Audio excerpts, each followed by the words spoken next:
ilaha illallah wahdahu la syarikalah wa asyhadu anna Muhammadan abduhu wa rasuluh. Allahumma shalli ala Muhammad wa ala ali Muhammad.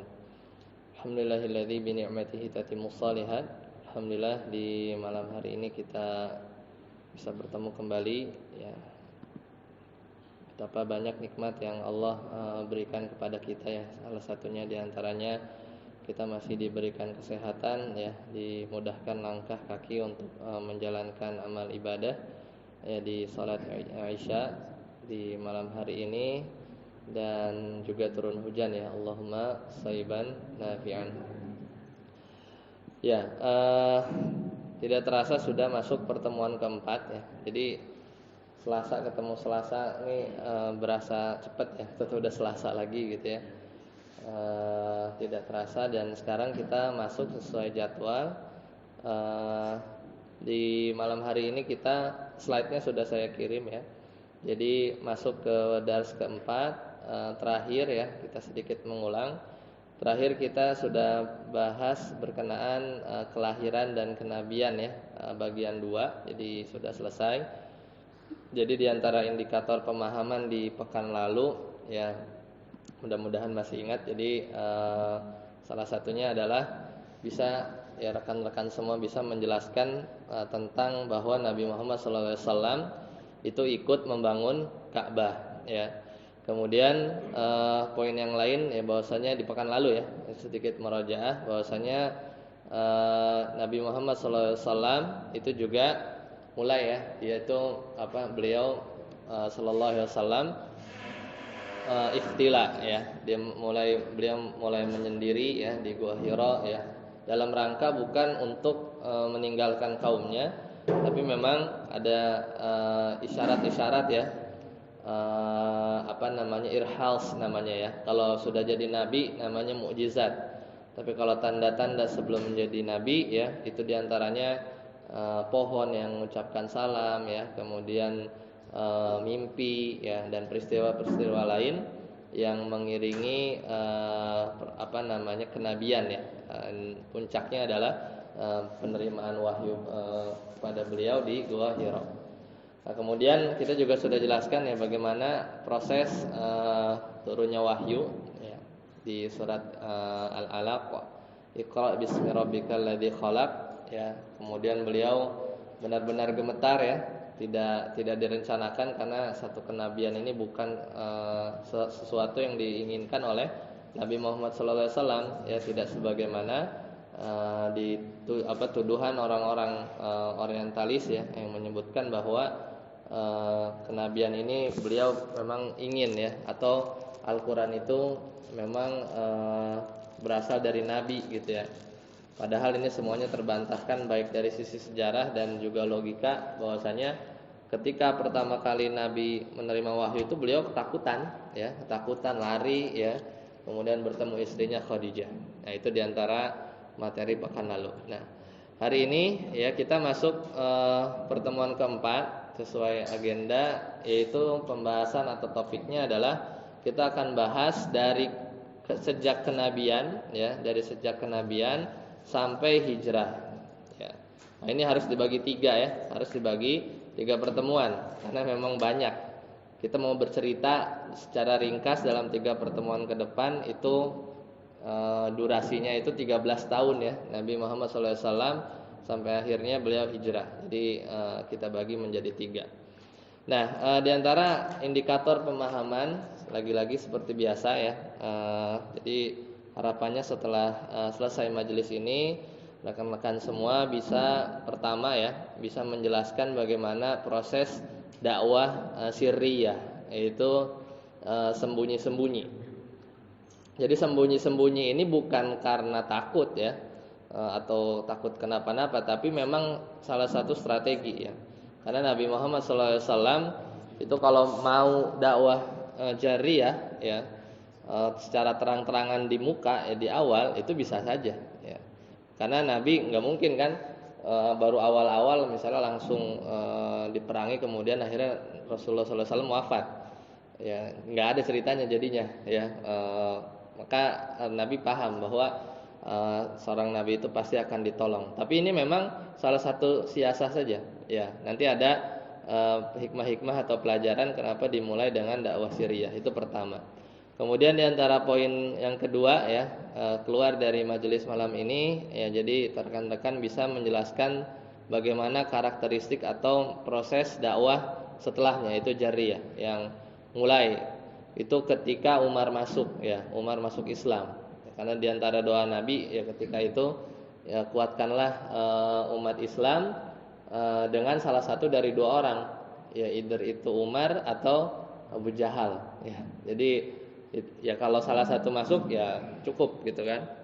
Nah, kemudian terakhir ya, di antara indikator pemahaman yang akan disampaikan di malam hari ini adalah kita bisa tahu ya, rekan-rekan bisa menjelaskan bagaimana proses di awal bahwasanya kaum muslimin ya, karena yang nanti yang masuk Islam pertama kali ini adalah orang-orang atau dari kalangan lemah ya, hamba sahaya, meskipun ada beberapa yang orang-orang kaya, di antaranya Abdurrahman bin Auf ya, Abu Bakar ya, Utsman. Tapi ya mereka kalau sendirian atau cuman bertiga sulit melawan pemboikotan, hajar ya, boikot, permusuhan dari sesama kaum Quraisy ya. Kita sudah ceritakan di pertemuan pertama ya, bahwasanya mereka ini satu bapak ya, satu keturunan ya, Quraisy, meskipun nanti di sana ada Bani Hashim ya, dan seterusnya. Nah, jadi tiga itu ya, di malam hari ini kita belum jauh ya, belum sampai proses hijrah, karena nanti ada hijrah pertama ke Habasyah ya, kemudian bagaimana akhirnya tahun-tahun kesedihan ya, itu nanti ya di pertemuan-pertemuan yang lain. Jadi kita masih membahas tentang 3 poin itu ya. Jadi ruang lingkup diskusi kita berkaitan dengan dakwah sirriyah ya, dakwah jahriyah ya, jahar. Kemudian bagaimana secara umum ya, penyiksaan ya, kemudian perjanjian di antara nabi ya, dan bahkan sampai Bani Hashim itu diboikot. Nah, ini uniknya atau kefanatikan terhadap suku, yaitu ternyata masih membawa istilah keuntungan ya bagi Nabi Muhammad SAW. Beliau ini masih dilindungi ya, bahkan oleh keluarganya yang mungkin belum masuk Islam. Yang paling membela adalah Abu Thalib ya, Abu Thalib paman Nabi. Ya, kita masuk ya, pembahasan pertama yaitu tentang tahapan dakwah ya, tahapan dakwah. Jadi di periode Mekah ya, para ulama menyebutkan totalnya itu sekitar 13 tahun ya, 13 tahun sampai akhirnya nanti beliau menunggu ya, di akhir-akhir yang menjelang beliau hijrah itu hampir 13 tahun. Nah, dakwah sirriyah ini ya dimulai ya sejak pertama wahyu turun ya, dari surat Iqra bismi rabbikal ladzi khalaq ya. Di antara yang pertama beriman di pekan lalu adalah siapa? Khadijah ya, Khadijah binti Khuwailid ya, jadi istri Nabi sallallahu alaihi wasallam. Jadi 4 orang yang pertama ini wajib hafal ya, 4 orang yang pertama masuk Islam ya tatkala wahyu pertama turun dari kalangan wanita itu ada Khadijah binti Khuwailid ya, ini wanita pertama ya. Kemudian ada siapa lagi? Ali bin Abi Thalib. Ini anak-anak ya. Jadi anak-anak yang pertama masuk Islam itu adalah Ali bin Abi Thalib, sepupu Nabi ya, sepupu Nabi. Ketika itu beliau masih umur 5 tahun. Kurang lebih 5 atau 10 tahun ya. Nanti kita lihat ya di slide selanjutnya. Kemudian itu di kalangan tadi wanita dan anak-anak. Kemudian di kalangan hamba sahaya adalah Zaid bin Harithah. Ya, ini memang budak ya, yang waktu itu awalnya dibeli oleh Khadijah, kemudian dihadiahkan kepada Nabi Muhammad SAW. Ya, jadi sahaya pertama ya, hamba sahaya pertama adalah Zaid bin Harithah. Kemudian lelaki merdeka pertama adalah Abu Bakar As-Siddiq. Ya, jadi ini 4 orang ya pertama yang masuk Islam, as-sabiqunal awwalun ya, as-sabiqunal awwalun. Biasanya yang terkenal sih ada 10 ya, sebagaimana hadis Imam Tirmidzi. Nah, kalau kita lihat satu-satu ya, pertama ada Khadijah ya. Khadijah ya wanita pertama yang masuk Islam. Bahkan orang pertama ya ketika Nabi mendapatkan wahyu adalah Khadijah ya. Ceritanya sudah lewat ya di pertemuan yang lalu ya, bahwa beliau ini salah satu sosok istri yang sangat ya menenangkan hati Nabi ya ketika beliau ketakutan di awal-awal ya. Dan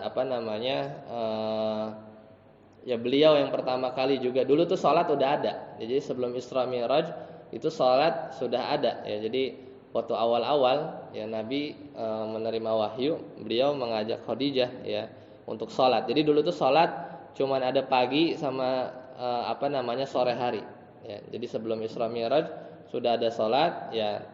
Jadi jumlahnya kurang lebih sujudnya 4 kali, berarti kurang lebih 2 rakaat. Jadi dulu sudah ada sholat ya. Jadi di awal-awal itu sholat ya, bahkan ketika Isra Mi'raj awalnya semua sholat itu yang 4 yang sekarang kita tahu, zuhur, kemudian asar dan isya itu 4, asalnya dulu 2 ya. Jadi subuh 2, zuhur 2, asar 2, maghrib tetap 3 ya, isyanya 2 ya. Jadi setelah hijrah ke Madinah ya, maka 4 tuh, yang 2 tadi itu yang kita kenal 4 rakaat itu semuanya 4. Dan akhirnya kalau kita safar ya, maka dikosor kan, ada syariat kosor. Itu seolah-olah kembali ke hukum asal. Karena hukum asalnya yang 4 itu semuanya 2 rakaat. Dan sebelum Isra Mi'raj ya Nabi itu ya sudah ada syariat salat ya. Jadi diajak Khadijah ya ke satu tempat yang di sana ya beliau diajari berwudu ya oleh malaikat Jibril ya. Kemudian salat ya. Jadi ini diantara awal-awal ketika beliau bersama Khadijah ya, yang waktu itu masih beriman pertama kali. Ya. Nah, cirinya memang ya karena masih baru gitu ya. Nabi masih mendapatkan wahyu pertama. Ya beliau sudah istilahnya diberikan atau diajarkan oleh malaikat Jibril salat ya. Padahal ini belum salat yang nanti setelah Isra Mi'raj ya. Ini menunjukkan bahwa salat itu satu yang penting ya. Di awal saja itu sudah memang ditekankan bagi Nabi Muhammad SAW. Dan salatnya masih sembunyi-sembunyi ya. Salatnya masih sembunyi-sembunyi bersama Khadijah. Jadi hikmahnya ya ada banyak bahwasanya salat itu perkara yang penting ya. Bahkan di awal-awal dakwah di masa sembunyi-sembunyi. Nah, kemudian tadi yang kedua Ali bin Abi Thalib. Ali bin Abi Thalib ya, Ali bin Abi Thalib bin Abdul Muttalib sama ya. Nasabnya ke atas dengan Nabi ya, Ali bin Abi Thalib bin Abdul Muttalib bin Hashim bin Abdul Manaf, seterusnya ya, bin Qusay al-Quraisy ya, beliau sepupu Nabi. Jadi dari awal Ali bin Abi Thalib itu tinggal di rumah Nabi umur 5 tahun. Nah, ketika masuk Islam 10 ya. Jadi waktu itu masih berumur 10 tahun. Jadi dari kalangan anak-anak beliau termasuk yang pertama kali masuk Islam. Dan beliau terkenal terkenal berani ya ketika dewasanya ya. Bahkan di antara keutamaan beliau itu ya, beliau tuh paling istilahnya ditunggu-tunggu oleh Umar ya. Kalau ada satu perkara ya, ketika Umar menjadi khalifah pun bahkan nunggu Ali ya. Jadi menunggu bagaimana pendapat Ali ya, kalau Umar bin Khattab memutuskan satu perkara ya, Ya, di antara banyak keutamaan Ali ya, itu dibahas terpisah ya di pembahasan beliau di saat-saat nanti khalifah ya. Kemudian selanjutnya Zaid bin Harithah. Ya, Zaid bin Harithah ini salah satu sahayanya Nabi ya, hamba sahaya, tapi sudah hampir diangkat anak ya, sampai ditegur ya. Karena orang-orang kalau ketemu Zaid ya, mereka bilang Zaid bin Muhammad. Zaid bin Muhammad. Akhirnya turun surat Al-Ahzab yang melarang untuk menisbatkan seseorang bukan pada bapaknya. Akhirnya dipanggil kembali Zaid bin Harithah ya. Jadi ini orang-orang dekat ya. Jadi cirinya memang Nabi Shallallahu Alaihi Wasallam itu akan mendakwahkan kepada orang terdekat yang sekiranya langsung diterima ya. Jadi mulai istri, kemudian anak-anaknya Zaid bin Harithah, Ali ya, sepupunya ya, karena memang tinggal di rumah Nabi itu dari umur 5 tahun ya, dan anak-anak perempuan beliau ya, anak-anak perempuan beliau ya itu didahulukan. Dan ini ya hikmahnya sama ya bagi kita ketika kita berdakwah ya, dimulai dari pertama diri sendiri dan keluarga kita ya, baru meluas ya kepada orang lain. Ya, jadi ini metode Nabi. Ya, karena seandainya Nabi mau bikin dakwah langsung terlihat, ya langsung aja bisa. Ya sangat memungkinkan.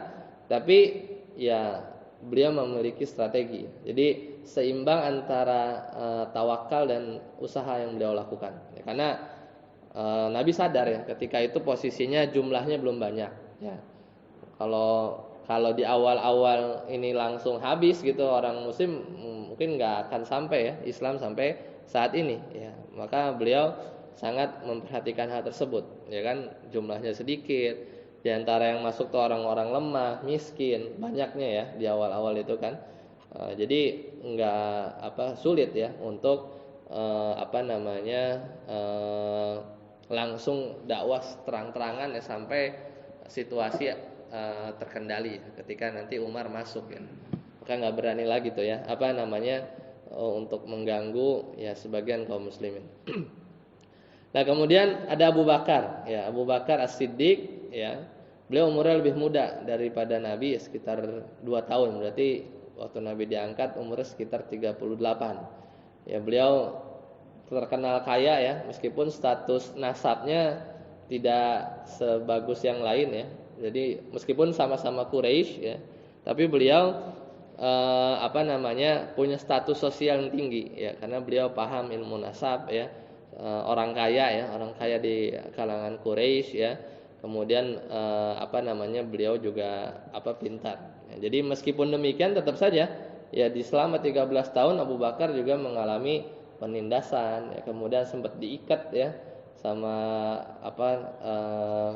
kroco-kroconya Abu Jahal ya dan yang lain, yaitu 13 tahun ini panjang ya, nanti kita ceritakan, tapi ini di awal-awal ya orang-orang inilah ya, atau para sahabat Nabi Muhammad SAW ini yang sangat berjasa ya, karena dari orang-orang yang pertama masuk Islam ya nyebar Islam ke seluruh penjuru dunia. Jadi kalau dibilang amal jariahnya itu paling banyak ya mereka ini ya, mereka ini radhiyallahu anhum ajmain ya, radhiyallahu anhum ajmain ya. Jadi semua amal ibadah kita ya, apalagi misalnya berasal dari hadis-hadis Nabi ya, mereka kecipratan pahalanya. Jadi nggak akan pernah bisa kita menyaingi pahalanya ya, pahala para sahabat. Karena pun kita beramal soleh, mereka kena juga kan, jadinya nggak akan pernah tersaingi para sahabat itu dari sisi amalan soleh mereka. Nah itu Abu Bakar. Nah berarti nanti menyebarnya Islam ya, di samping Nabi terus berusaha ya, one by one. Biasanya di antara metode Nabi itu kalau di tahun-tahun setelahnya ya, beberapa tahun kenabian itu biasanya mendakwahi kepala-kepala suku gitu ya.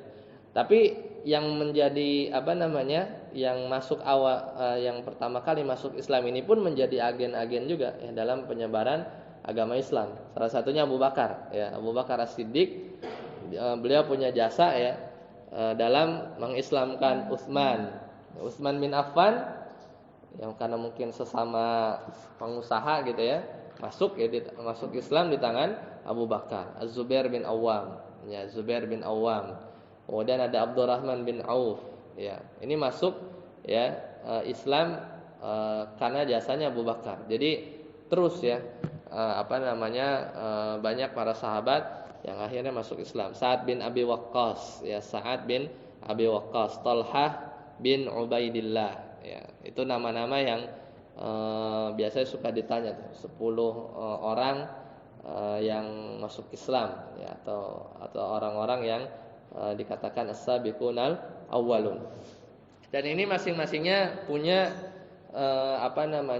punya ujian tersendiri ya, ujian tersendiri ya. Utsman punya ujian tersendiri, Zubair bin Awam, Abdurrahman bin Auf, ya Sa'ad bin Abi Waqqas ini yang terkenal salah satu ujiannya itu adalah ketidakridhoan orang tuanya ya, Sa'ad bin Abi Waqqas.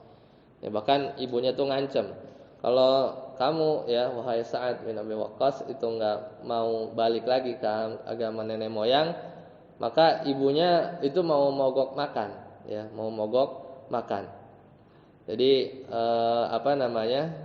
sampai diancam seperti itu. Padahal Sa'ad bin Abi Waqqas ini ya sahabat Nabi yang mulia, beliau terkenal berbakti. Tapi pas beliau masuk Islam, ya kemudian ya sama nih teman-temannya Abu Jahal ini memprovokasi ibunya Sa'ad bin Abi Waqqas. Ya kemudian pada akhirnya ibunya juga mengancam Sa'ad bin Abi Waqqas, kalau nggak balik maka ibunya akan mogok makan. Maka apa jawaban Sa'ad bin Abi Waqqas ya?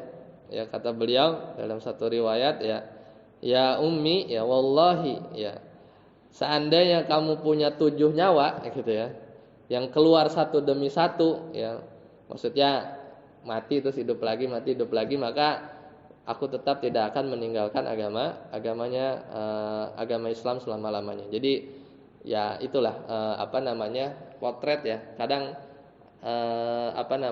ada yang orang tuanya belum beriman ya, anaknya sudah beriman, kemudian ada yang istrinya beriman ya, suaminya masih musyrik ya, seperti Ruqayyah ya, suaminya masih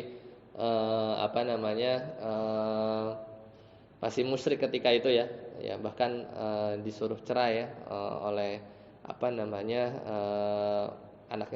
anaknya Nabi sallallahu alaihi wasallam untuk diceraikan supaya Nabi menjadi sedih gitu ya.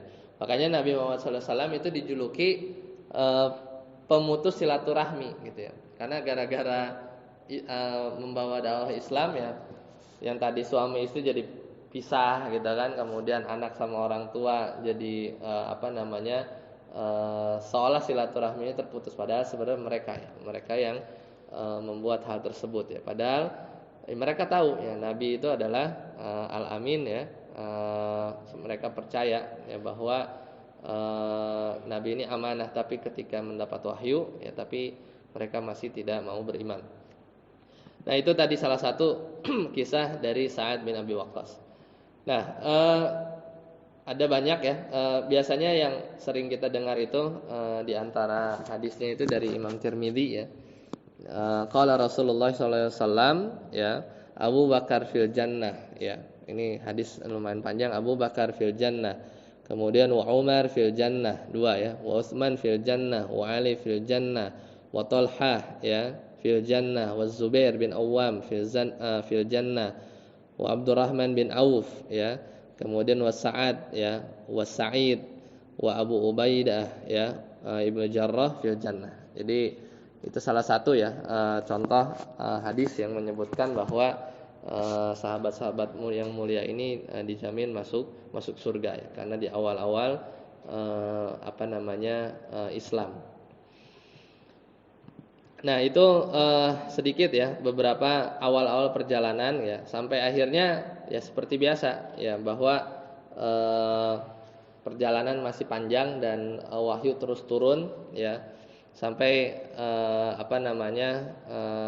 yang menjadi yang menjadi tantangan tersendiri itu adalah ya keluarganya Nabi ya, Abu Thalib, tapi salah satu paman Nabi yang beriman. Kemudian Abu Lahab ya, Abu Lahab ini kufur ya. Abu Jahal ini dia beda di luar Bani Hashim ya, dan sangat hasad ya kepada Nabi Muhammad sallallahu alaihi wasallam dan menggerakkan segala cara untuk menentang Nabi ya, menentang Nabi. Jadi antara kebiasaan mereka itu ya, Abu Jahal itu ya sempat Anda sampaikan di sebelumnya, itu nongkrongnya di Masjidil Haram ya, karena dia selalu melihat ya Nabi kan sholat ya, Nabi sholat, Nabi tawaf ya, karena tawaf itu syariat yang ada sejak zaman Nabi Ibrahim ya. Kemudian Kalau Nabi datang ya ke satu kaum ya mendakwahkan, Abu Jahal ngikut, kemudian dia juga ikut ceramah gitu ya. Jadi Nabi ceramah di satu tempat, Abu Jahal ngikutin lagi setelah Nabi pergi. Abu Jahal juga ceramah bahwa jangan percaya sama Nabi Muhammad ya karena beliau begini ya. Jadi seperti itu. Jadi selalu diikutin ya. Bahkan mulai dengan segala cara lah ya memprovokasi ya. Kemudian juga memberikan tawaran-tawaran ya.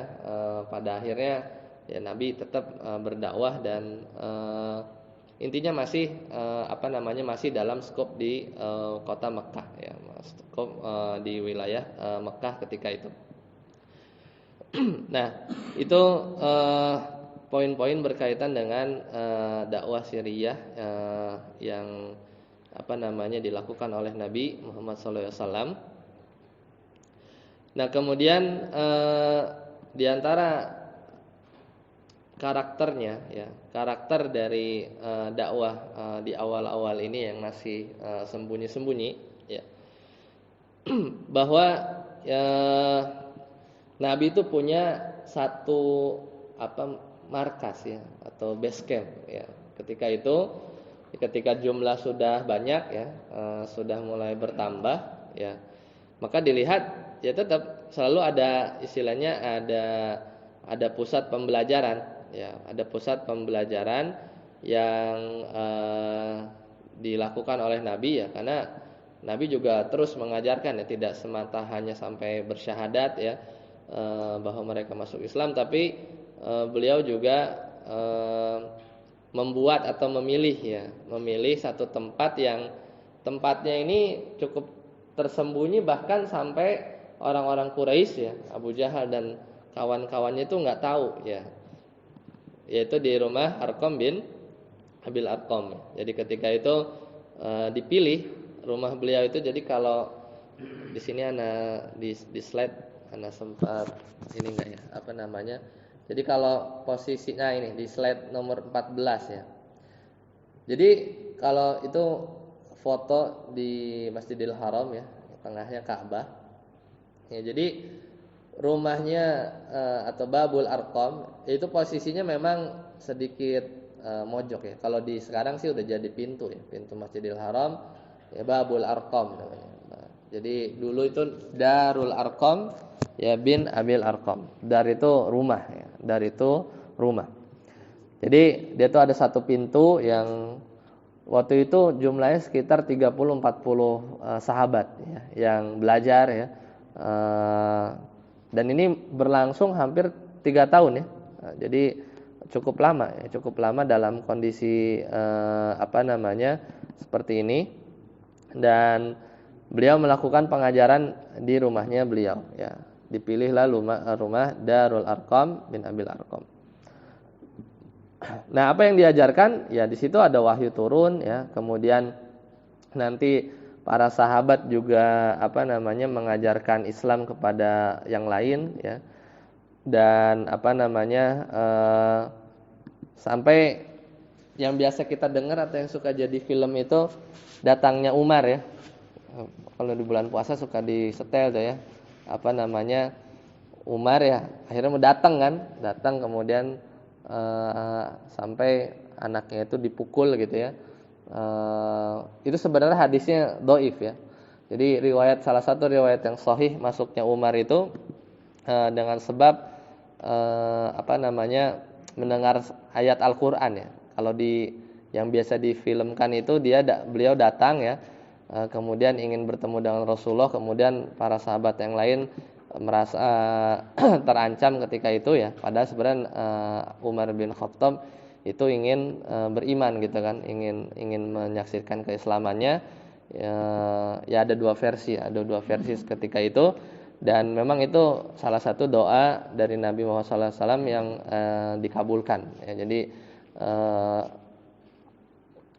Nabi memang minta ya bahwa Islam ini dikuatkan oleh salah satu dari 2 orang tadi. Dan ketika Umar masuk Islam, ya Umar nggak tanggung-tanggung ya. Umar bin Khattab radhiyallahu anhu itu datang ya ke tengah ke tengah Ka'bah ya ketika itu dan menyuarakan ke semua manusia ya di Masjidil Haram ketika itu di Ka'bah ya bahwa aku sudah masuk Islam gitu ya. Dan itu didengar oleh Abu Jahal dan rekan-rekannya, tapi ya mereka nggak berani macam-macam ya, tidak berani macam-macam. Dan ketika itu umat Islam mulai kuat ya, mulai kuat dan dari saat itu ya mulai dakwah itu secara terang-terangan ya. Jadi titik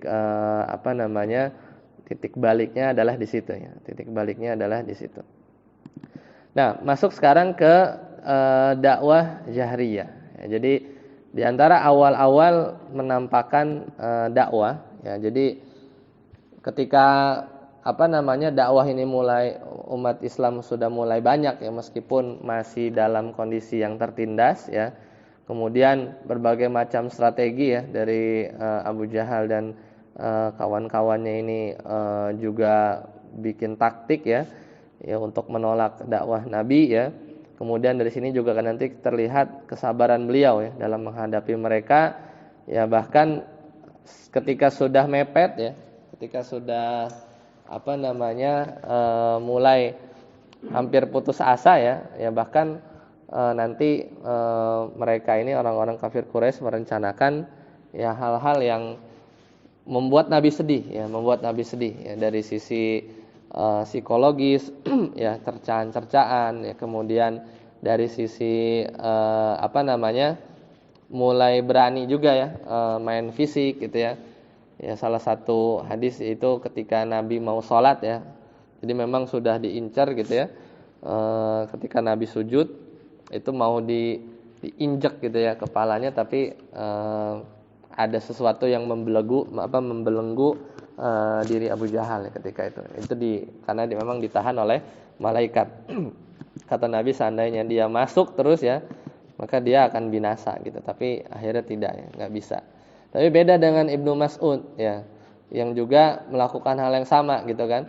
Beliau ingin menampakkan, ingin baca Al-Qur'an ya di tengah-tengah Ka'bah ya ketika itu, padahal sudah dilarang oleh para sahabat yang lain gitu kan. Akhirnya dia datang, kemudian dia baca surat Ar-Rahman ya, 'allamal Qur'an ya, sampai habis ya. Akhirnya awalnya orang-orang kafir Quraisy dia dengerin, ini apa ini?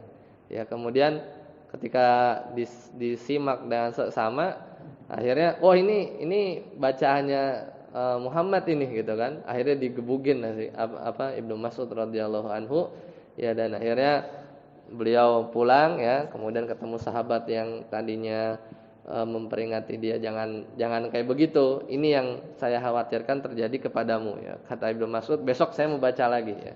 Besok saya mau baca lagi di tengah-tengah Ka'bah. Ya jadi ya itu beliau ya maksudnya orang yang lemah gitu ya. Karena kebanyakan ya awal-awal orang-orang yang masuk Islam itu memang tidak semuanya punya status sosial yang tinggi ya. Tapi di antara mereka ada orang-orang lemah, kemudian orang-orang yang tidak punya kedudukan. Nah, di antara hikmahnya ya kenapa kebanyakan yang masuk Islam adalah dari kalangan seperti itu, karena biasanya orang-orang yang punya status sosial tinggi itu ya ada rasa gengsi gitu ya. Misalnya dia pembesar gitu ya, atau dia itu orang yang punya status sosial yang kalau dia masuk Islam nanti dia akan berubah status sosialnya sehingga jadi tidak dihormati lagi gitu kan. Itu satu. Kemudian di antara orang-orang yang masuk Islam di awal-awal adalah orang-orang miskin. Karena mereka ya tidak ada beban ya, orang hamba sahaya gitu ya. Dan dengan sebab itu mereka menjadi mulia ya ketika mereka masuk Islam ya. Jadi beda dengan misalnya Abu Jahal ya. Bahkan Abu Thalib ya, Abu Thalib paman Nabi itu sulit ya atau enggan ya masuk Islam ya karena status sosial beliau ya, status sosial putranya Abdul Muthalib ya, kemudian orang terpandang ya, Nanti apa kata orang? Karena memang di antara mereka itu paling takut dicerca ya. Paling takut dicibir ya sama keluarga atau sesama Quraisy ya. Jadi kayak saat tadi yang saya ceritakan ya, Sa'ad bin Abi Waqqas ketika diancam sama ibunya, itu ibunya tuh ngomong, ya wahai Sa'ad gitu ya. Kan tadi dia ini kan mogok makan kan ibunya itu sampai Sa'ad bin Abi Waqqas harus murtad ya dari agamanya Nabi Muhammad SAW. Itu diantara provokasi mereka ibunya itu terhadap Sa'ad, kurang lebih beginilah bahasa kitanya itu, kamu nih dulu terkenal berbakti gitu kan. Kemudian kalau kamu tetap nggak mau balik lagi ke agama nenek moyangmu ya, maka ya aku akan mogok makan. Kalau aku mogok makan nanti aku meninggal. Kalau aku meninggal nanti kamu dituduh ya sebagai anak yang durhaka. Kemudian nanti orang-orang bilang, oh saat ini durhaka gitu kan. Saat ini meninggalkan agama nenek moyang, saat ini membunuh ibunya. Itu kan provokasi sehingga anak mana yang kalau sama emaknya digituin ya, kamu nih durhaka gitu kan. Terus misalnya nanti saya meninggal, kamu nanti akan dicap ya oleh kaumnya sebagai anak yang membunuh ibunya gitu kan. Padahal dia terkenal orang yang sangat sayang terhadap ibunya. Tapi ya itu tadi jawaban Sa'ad bin Abi Waqqas, ya ummi ya, wallahi kalau kamu punya 7 nyawa, kemudian nyawa itu lepas satu persatu gitu ya, niscaya aku tidak akan kembali atau tidak akan keluar dari agamanya Nabi Muhammad SAW. Ya seperti itu. Nah balik lagi tadi masuk periode dakwah jahriyah ya. Ada satu momen yang dilakukan Nabi ya ketika itu, bahwa Nabi sempat ketika ada perintah ya salah satunya adalah ayat wa anzir ashiratakal aqrabin, dan perintahkanlah ya peringatkanlah kepada keluarga-keluarga terdekat. Ini salah satu ayat ya. Maka langsung Nabi ya, ketika sudah ada clue ya dari Allah Subhanahu wa taala untuk berdakwah secara terang-terangan, ya beliau naik ke atas bukit Sofa ya, kemudian sampai ke puncaknya. Ya kemudian beliau bilang ya, wahai sekalian manusia ya, berkumpullah ya, fajtama'an nas ilaih ya. Jadi berkumpullah semuanya ya. Jadi menyeru orang. Akhirnya orang semua kumpul. Ya kemudian kata Nabi, ya Bani Abdul Muttalib. Ini disebut satu-satu di absen ya. Wahai Bani Abdul Muttalib, wahai anak-anaknya Abdul Muttalib. Ya, kemudian ya Bani Fahr. Ya, ini salah satu bani ya di kalangan Quraisy, semuanya Quraisy ya. Ya Bani Yaban ya. Ara'aitum law akhbartukum anna khailan ya bisafin hadzal jabal turidu an tughira alaikum saddaqtumuni ya. Jadi udah ngumpul ya, kemudian Nabi bilang, kalau seandainya aku kasih tahu kepada kalian bahwasannya di belakang gunung ini akan ada pasukan kuda ya yang keluar ya dan akan menyerang kalian, maka apakah kalian akan membenarkannya gitu kan? Ditanya dulu ya. Ini semua udah dikumpulin ya. Kemudian kata mereka ya, na'am ya. Qala ya tentu saja, karena kami tahu kamu ini enggak pernah berbohong ya. Kemudian kata Nabi, fa inni nadhirun lakum ya baina yadai adzabin syadid ya. Bahwa akhirnya Nabi mengikrarkan, sesungguhnya aku adalah nadhir, adalah seorang pemberi peringatan ya antara kalian ya, antara diriku dan kalian ya, adzabin syadid ya, itu ada azab Allah yang pedih. Oh, jadi Nabi pengen ngasih tahu ya bahwa ya aku ini nabi gitu kan. Kemudian aku hanya pemberi peringatan ya. Dan Abu Lahab jengkel, dikira ada apa gitu kan, ngumpulin semua orang Quraisy ya. Akhirnya Abu Lahab berkata, tabban laka, ya, celaka engkau. Jadi kamu tuh ngumpulin aku ya, cuman ngumpulin kita di sini cuman untuk mendengar perkataan engkau gitu kan. Kemudian fa'anzalallahu ta'ala, kemudian turun surat Al-Lahab ya, tabbat yada abi lahabi watab ya, tabbat yada abi lahabi watab, dan seterusnya ya sampai akhir ayat ya di ketika terjadi peristiwa ini gitu. Jadi ketika itu ya mereka ya akhirnya ada yang beriman, ada yang pulang ya. Kemudian dari situ mulai ya fase dakwah jahriyah. Jadi dikumpulkan, dan pertama kali yang didakwahkan oleh mereka adalah keluarganya. Ya, karena semuanya masih satu bani atau dari Quraisy. Ya.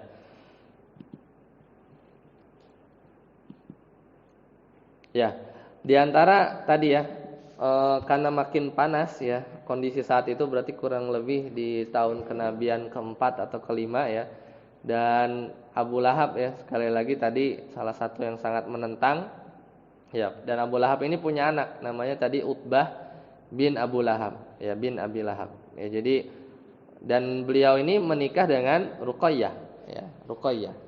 Jadi salah satu caranya Abu Lahab ini untuk membuat Nabi itu down ya, itu dia suruh anaknya untuk menceraikan kedua putri Nabi ya. Jadi dua-duanya ya.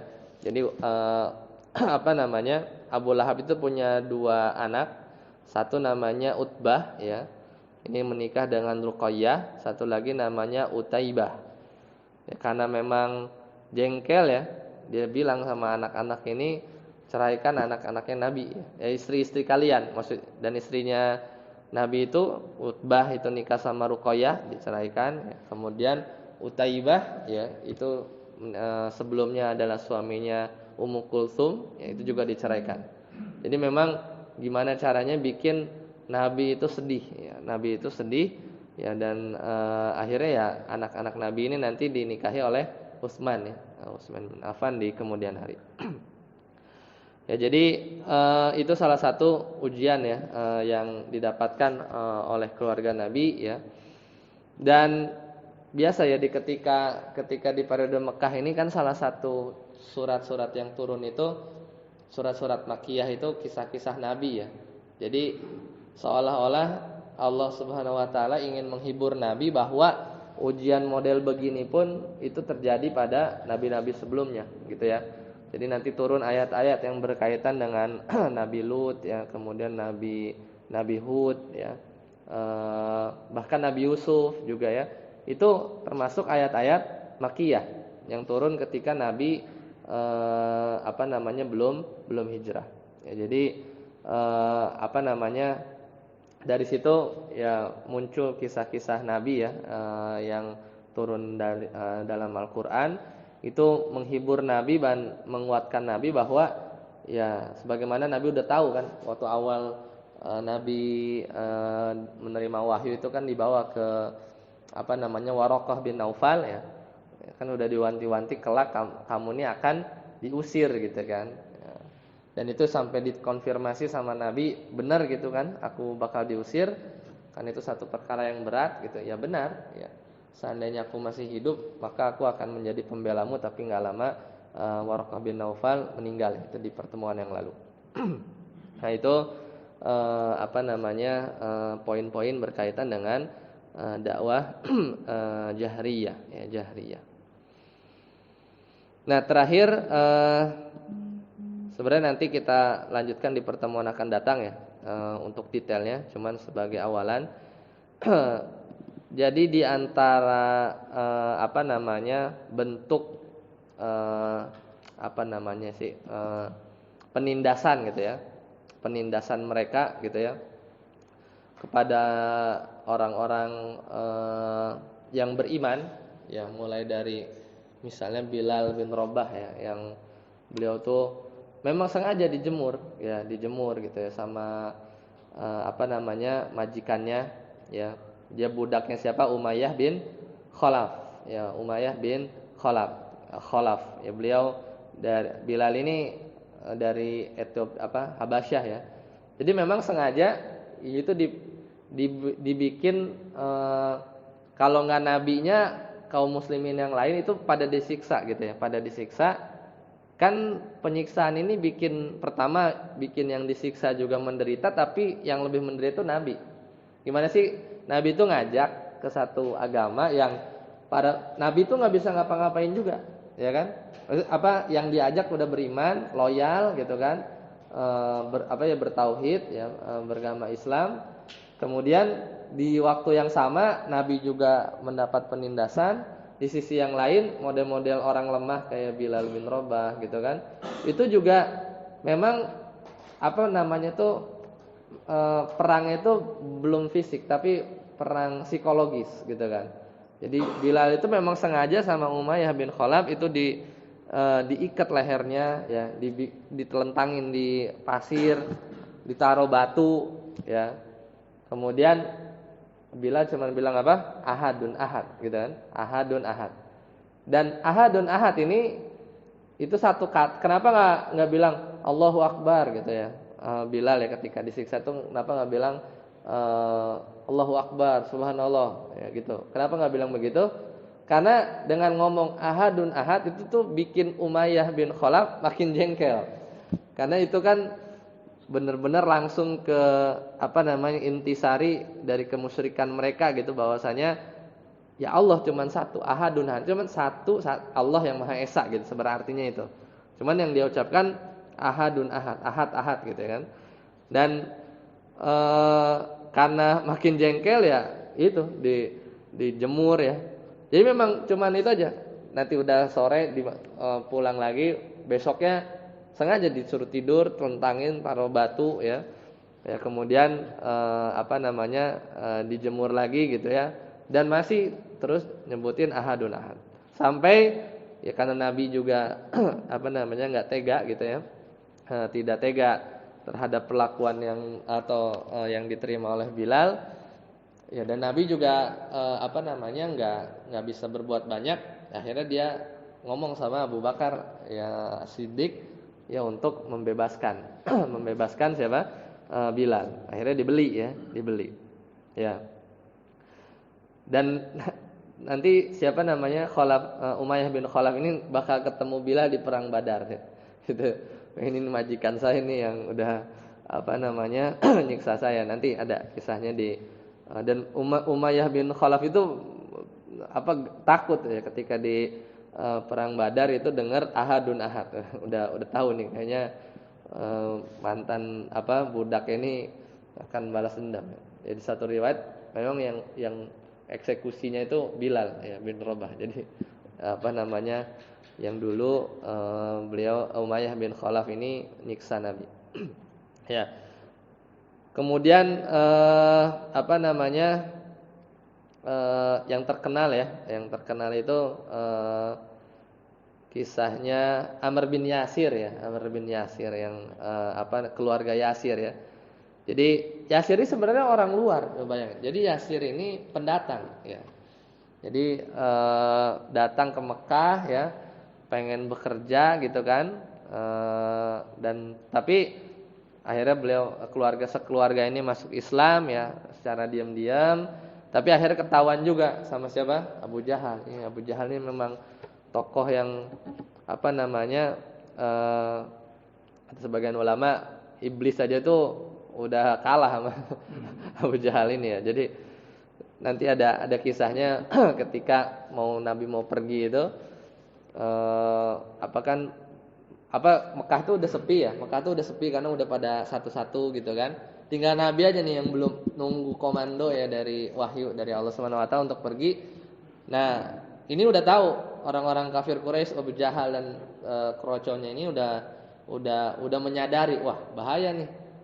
Maksudnya bukan tenang kan, yang bikin orang Islam pergi dari Mekah itu kan gara-gara dia dan kawan-kawannya kan yang nyiksa kan, akhirnya pergi. Harusnya kan ya udah akhirnya dia bisa menguasai Mekah. Tapi Abu Jahal melihat itu sebagai treat kan, kalau semua pindah nih ke Madinah, wah ini bakal bakal ngumpulin kekuatan ini, ya kan? Satu waktu dia balik lagi kan ke Mekah. Makanya ini udah dibaca sama Abu Jahal. Kemudian akhirnya sebelum Nabi itu belum berhijrah ya, akhirnya mereka bikin rencana gitu kan, bikin rapat gitu ya, istilahnya meeting darurat bahwa ini gimana nih, kita harus berbuat apa gitu kan. Ya akhirnya ditanya satu-satu kan, apa usul kamu? Oh, usul saya kita tawarin aja Nabi, harta dan lain-lain. Kemudian akhirnya pada satu pendapat yang bilang bahwa ya kita eksekusi gitu ya Nabi Muhammad SAW di rumahnya. Akhirnya dikepung ya, dan ketika itu memang Allah jaga ya, di antara taktiknya kan ditukar ya sama Ali ya, nanti kita ceritakan di pertemuan selanjutnya. Dan waktu meeting itu, ini saya mau jelasin tadi ya, itu ada satu sosok seorang yang tua dari Najd yang ikut meeting. Padahal Najd itu kan kalau di sini kan Mekah Madinah itu Hijaz ya. Najd itu sebelah sana, Riyadh ke sana yang ke arah Qatar yang sekarang Piala Dunia. Itu wilayah Najd. Di sebagian riwayat bilang bahwa ada satu kakek-kakek yang datang ikut ngumpul, padahal dia orang sono gitu kan. Nah, kata para ulama itu iblis ya yang nyamar gitu ya. Jadi dia tuh di meeting itu dia tuh nanya, apa rencana kamu gitu. Ketika Abu Jahal bilang ya kita cegah ya Nabi Muhammad SAW untuk keluar dari Mekah, kata iblis, nah ini ide yang benar ini. Jadi kata orang yang tua ini ya, yang di sebagian riwayat bilang itu bahwa itu iblis yang nyamar ya. Jadi udah temenan itu ya sama udah direkomendasi ya sama iblis, laknatullah alaih ya. Nah itu tadi balik lagi ya, jadi akhirnya tadi keluarga Yasir itu diketahui oleh Abu Jahal, akhirnya disiksa, dan siksaan ini sangat terkenal ya. Jadi benar-benar tidak manusiawi ya, ditarik ya kiri kanan sama kuda, dan ibunya itu sampai ditusuk ya oleh tombak ya di kemaluannya. Dan keluarga Yasir ini yang nanti pas Nabi Muhammad SAW Isra Mi'raj, yaitu terlihat ya satu, kalau nggak salah, ini kisah yang lain ya. Jadi Nabi itu mencium wangi ya, yang wanginya itu ternyata dari pembantunya Fir'aun ya, yang ketika itu juga sama ya, disuruh beriman ya, pada akhirnya pembantu Firaun ini diceburin ke tungku panas ya, sama anak-anaknya, dan mereka ini yang mengeluarkan bau harum ya ketika Nabi Isra Mi'raj ketika itu ya. Jadi Ibnu Mas'ud tadi udah saya ceritakan bahwa beliau sampai dihajar ya, babak belur ya, karena membaca Ar-Rahman ya di tengah-tengah Ka'bah ya. dan masih banyak lagi penyiksaan ya, nanti kita coba detailkan di pertemuan yang akan datang. Mungkin sampai sini dulu ya, semoga bermanfaat. Insyaallah nanti kita lanjutkan, masih ada 2 pertemuan yang bisa kita bahas sampai proses Nabi Muhammad SAW hijrah ke Madinah. Ini jadi masih awal. Baik, kita cukupkan, kita lanjutkan tanya jawab sedikit ya di luar. Untuk pekan depan 13 kita libur dulu ya, saya keluar kota, jadi ketemu lagi tanggal 20 insyaallah. Sampai sini dulu, subhanakallahumma bihamdika, asyhadu an la ilaha illa anta, astaghfiruka wa atubu ilaik. Assalamualaikum warahmatullahi wabarakatuh.